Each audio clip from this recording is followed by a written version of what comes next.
Hello friends, welcome to the Wikinotes tutorial. This tutorial will help you to learn the concept of computer organization and architecture for GATE, UGC NET PSU and University exam. Please friends press the like button and subscribe my channel. Cache mapping. Before you go through this video's lecture, make sure that you have gone through the previous video lecture on cache mapping. Cache mapping is a technique by which the contents of main memory are brought into the cache memory.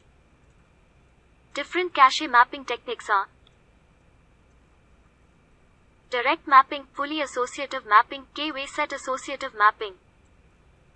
In this video lecture, we will discuss about set associative mapping in detail. Set associative mapping. In K-way set associative mapping, cache lines are grouped into sets, where each set contains k number of lines. A particular block of main memory can map to only one particular set of the cache. However, within that set the memory block can map to any freely available cache line. The set of the cache to which a particular block of the main memory can map is given by cache set number equals main memory block address modulo number of sets in cache. Division of physical address. In set associative mapping, the physical address is divided as tag, set number, block, line of set. Set associative cache. Set associative cache employs set associative cache mapping technique. The following steps explain the working of set associative cache.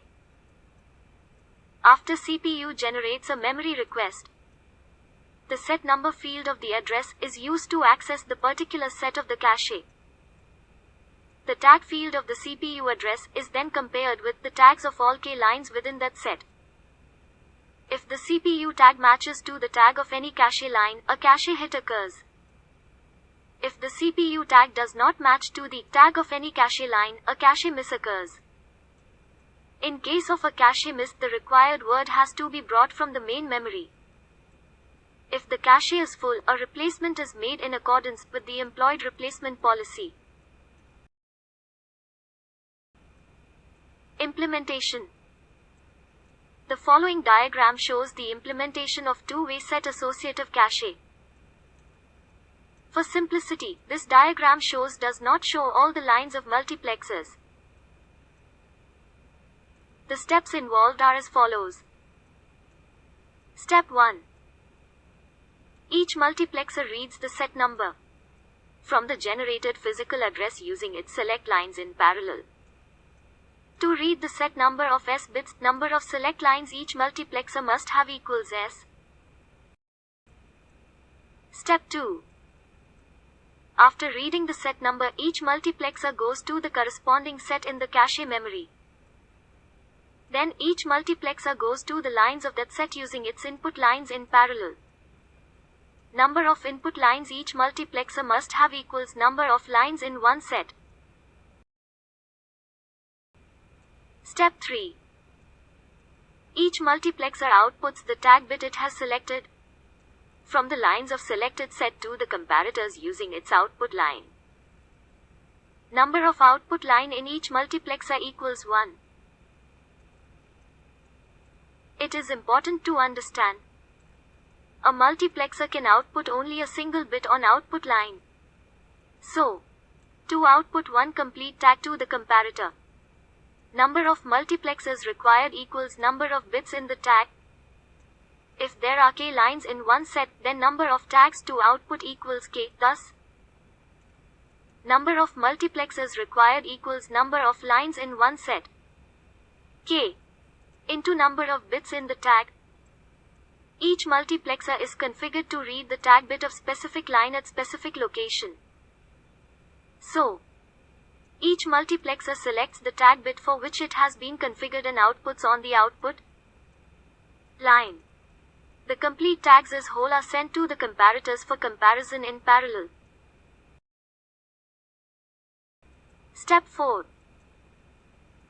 Comparators compare the tags coming from the multiplexers with the tag of the generated address. This comparison takes place in parallel. If there are k lines in one set, thus k tags, then number of comparators required equals k, and size of each comparator equals number of bits in the tag. The output result of each comparator is fed as an input to an OR gate. OR gate is usually implemented using 2-into-1 multiplexer. If the output of OR gate is 1, a cache hit occurs, otherwise a cache miss occurs.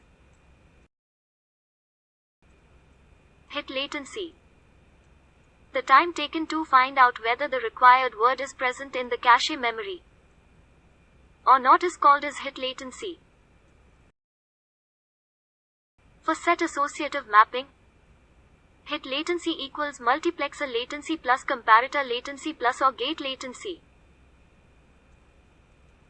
Important results. Following are the few important results for set associative cache. Block J of main memory maps to set number. J mod number of sets in cache. Of the cache, number of multiplexers required equals number of lines in one set, k, into number of bits in tag. Size of each multiplexer equals number of lines in one set, k, into 1. Number of comparators required equals number of lines in one set, k. Size of each comparator equals number of bits in the tag. Hit latency equals multiplexer latency plus comparator latency plus OR gate latency. Thank you so much friends for watching my video lectures.